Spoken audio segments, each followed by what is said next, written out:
de Gilgamesh, uma história que vem da mitologia suméria.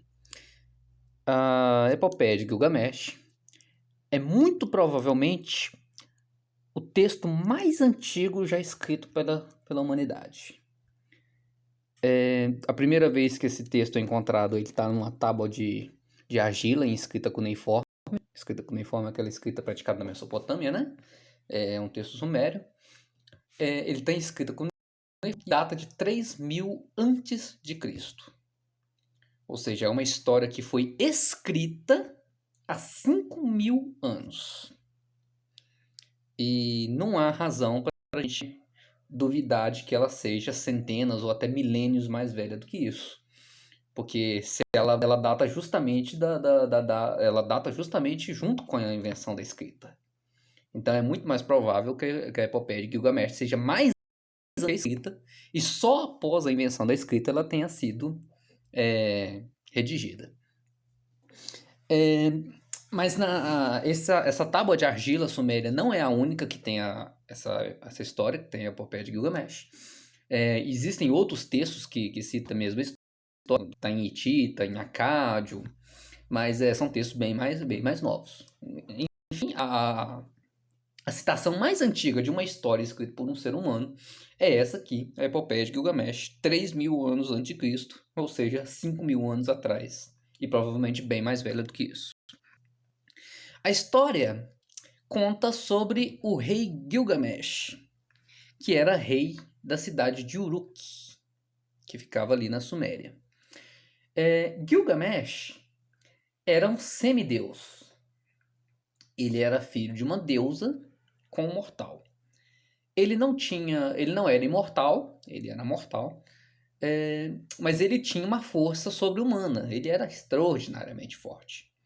E talvez justamente pela essa força ele se tornou o rei daquela cidade.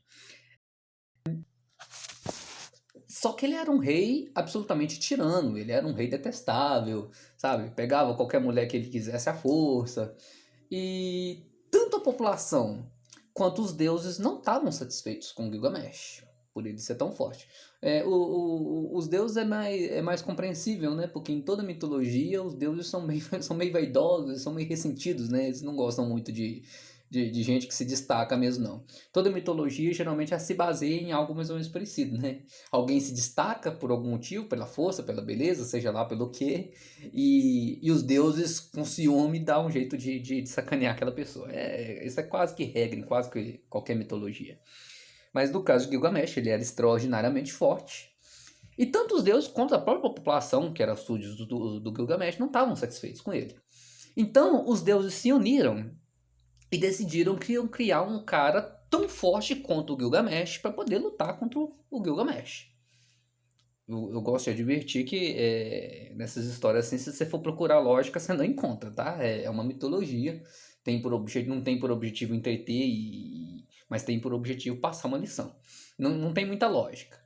Os deuses se uniram e decidiram criar um adversário à altura de Gilgamesh. Então os deuses criaram um homem chamado Enkidu, que seria tão forte quanto o Gilgamesh para poder, né, equilibrar as coisas, quem sabe derrotar o Gilgamesh. Então os deuses criaram esse Enkidu e enviaram ele para Uruk, para Gilgamesh. Só que nesse caso, o plano dos deuses não deu certo. Porque Enkidu e Gilgamesh começaram a brigar, começaram a se estapear, né? Só que não houve um vencedor porque os dois eram iguais, os dois eram extraordinariamente fortes. E no fim, os dois, vendo que um não ia vencer o outro, os dois se tornaram amigos.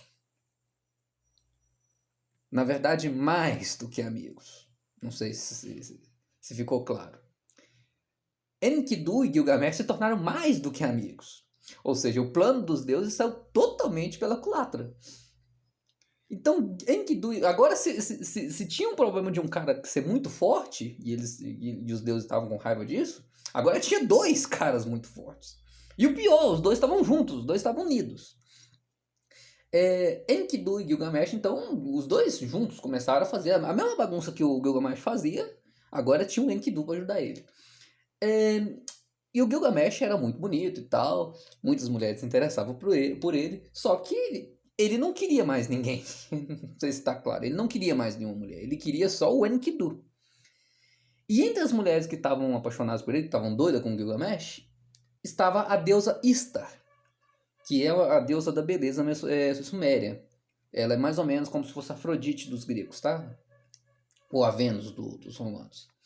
A deusa Istar estava apaixonada pelo Gilgamesh e queria porque queria o Gilgamesh. Mas o Gilgamesh não queria nada com ela. O Gilgamesh estava apaixonado pelo Enkidu. Então a deusa Ista resolveu fazer alguma coisa para acabar com aquilo. E a deusa Ista jogou uma praga no Enkidu, jogou uma doença no Enkidu. E o Enkidu morreu com essa praga, com essa doença da deusa Ista. O Gilgamesh, ao ver que o amigo dele Enkidu morreu, Gilgamesh ficou muito chateado. Conta-se que o Enkidu padeceu de uma doença e o Gilgamesh ficou o tempo todo do lado dele. E mesmo depois que o Enkidu morreu, o Gilgamesh permaneceu semanas sentado na frente do corpo do Enkidu, porque o Gilgamesh ele é um rei, o homem mais forte do mundo, então ele era absolutamente mimado, ele não aceitava perder as coisas. E ele ficou totalmente em um estado catatônico, ele não conseguia entender como assim o cara que ele gostava foi embora. E o Gilgamesh ficou o tempo todo próximo ao corpo do Enkidu, até que o corpo do Enkidu começou a apodrecer mesmo. E o Gilgamesh viu sair um verme de dentro do nariz do Enkidu. Uma cena bastante nojenta, você pode imaginar. Mas o Gilgamesh, quando ele viu isso, ele entrou em desespero. Porque bateu no Gilgamesh um medo que o Gilgamesh jamais teve. Porque na verdade o Gilgamesh nunca teve medo de nada, né? Ele era o homem mais forte. Mas aí o Gilgamesh teve consciência da morte, ele parou e percebeu. Ele não queria ter o mesmo destino com o Enkidu. Então o Gilgamesh vai entrar numa busca pela imortalidade. Porque ele não quer aceitar que ele também pode morrer assim como o Enkidu. O Enkidu era forte como ele morreu, então ele também era vulnerável à morte. Então o Gilgamesh partiu uma busca pelo mundo afora, ele deixou a cidade onde ele era rei e partiu uma busca pelo mundo afora, tentando encontrar uma cura para a morte. Ele tinha ouvido falar que em uma determinada região lá tinha um homem que era quase que imortal, que já vivia há muitos anos, e que ele tinha ganhado essa longevidade dos deuses após sobreviver a um dilúvio. Eu sei que você está pensando, mas essas histórias sumérias, elas têm muito... A Suméria está ali muito próximo dos hebreus, muito próximo ali da Fenícia. Então tem muitas histórias sumérias que estão uma certa versão delas cruza muito com o que está na Bíblia. Então o Gilgamesh ficou sabendo desse cara que era imortal, que tinha ganhado a imortalidade dos deuses, e resolveu partir atrás dele para pedir algum conselho, como que ele poderia fazer para se tornar imortal também. O nome desse cara era Utanapishtim. E quando o Gilgamesh finalmente encontrou Utanapishtim, ele perguntou a ele, né, sobre como que fazia para ser imortal também.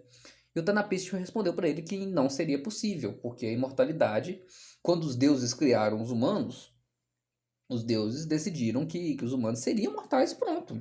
Não havia como passar por cima dos deuses. Que a mortalidade humana era uma coisa impossível de ser ultrapassada. Só que como o Gilgamesh estava desesperado, o Gilgamesh estava passando por um momento psicológico complicado, porque ele tinha notado a existência da morte há pouco tempo, o Gilgamesh começou a ficar chateado e o Utanapishtim, com pena do Gilgamesh, sugeriu a ele, dizendo que já tinha ouvido falar uma vez, de uma determinada alga que tinha no fundo do mar que prolongava a vida, que não era imortal, mas essa alga prolongava a vida, dava uma espécie de... era uma alga meio que da juventude, rejuvenescia. Então o Gilgamesh partiu procurando essa alga e tal. A alga ficava no fundo do mar, não sei como que o Gilgamesh entrou no fundo do mar e pegou a alga, o texto não cita, mas o Gilgamesh pegou a alga e ele não comeu a alga, porque por algum motivo, que eu também não sei se ficou claro, mas ele decidiu que levaria ela para a cidade dele, para Uruk. Só que no meio do caminho, enquanto ele estava levando a alga para Uruk, ele encontrou uma cobra falante. O que é interessante, tem uma mitologia muito, muito grande por trás tem um pensamento simbólico muito grande por trás das cobras falantes, né? Você conhece de outras histórias. O Gilgamesh encontrou uma cobra falante E essa cobra começou a conversar com o Gilgamesh e tal, e essa cobra enganou o Gilgamesh. A cobra fugiu, levando a alga do Gilgamesh, a alga que o Gilgamesh queria para a imortalidade. A cobra levou. E tudo isso tem um simbolismo muito grande. Porque, primeiro, porque uma cobra falante que engana um humano, você já viu isso em outra história. E segundo, porque, não sei se vai lembrar, o símbolo da medicina é uma cobra enrolada em alguma coisa, numa pilastra, não tenho certeza. Por quê? Porque para essa mitologia suméria, para esses povos sumérios, a cobra era quase que imortal. Talvez porque ela trocasse de casca, né? Talvez porque ela trocasse o corpo dela, ela meio que rejuvenescia. E essa era a explicação. A cobra, ela rejuvenescia, ela troca o corpo dela, ela troca de casca, justamente porque ela roubou a alga do Gilgamesh. Então esse é o fim da história. O Gilgamesh ele é obrigado a voltar para a cidade dele, onde era rei, e esperar pela morte, porque ele aprendeu que se os deuses querem que o ser humano morre, o ser humano vai morrer. E não importa o que ele faça, não importa o que ele tente fazer. Esse é um destino inevitável do ser humano. A história termina assim. Ah, mas o final da história foi ruim. Pois é. Game of Thrones também teve um final ruim. Você quer final legal, você assiste novela da Globo. Novela da Globo costuma ter final legal. Mitologia não é para entreter. Ela tem sempre como trazer ou uma explicação para o mundo, geralmente, do ponto de vista daquele povo, né? Porque aquele povo precisava de explicações. Precisava de uma explicação que transcendia o próprio conhecimento deles. Então a mitologia ela é feita para dar essa explicação. E outra para poder advertir o ser humano, né? Que o ser humano tem o seu lugar no mundo. Ele tem que respeitar a hierarquia entre ele e Deus, entre ele e os deuses. E que ele não pode querer ser mais do que ele é.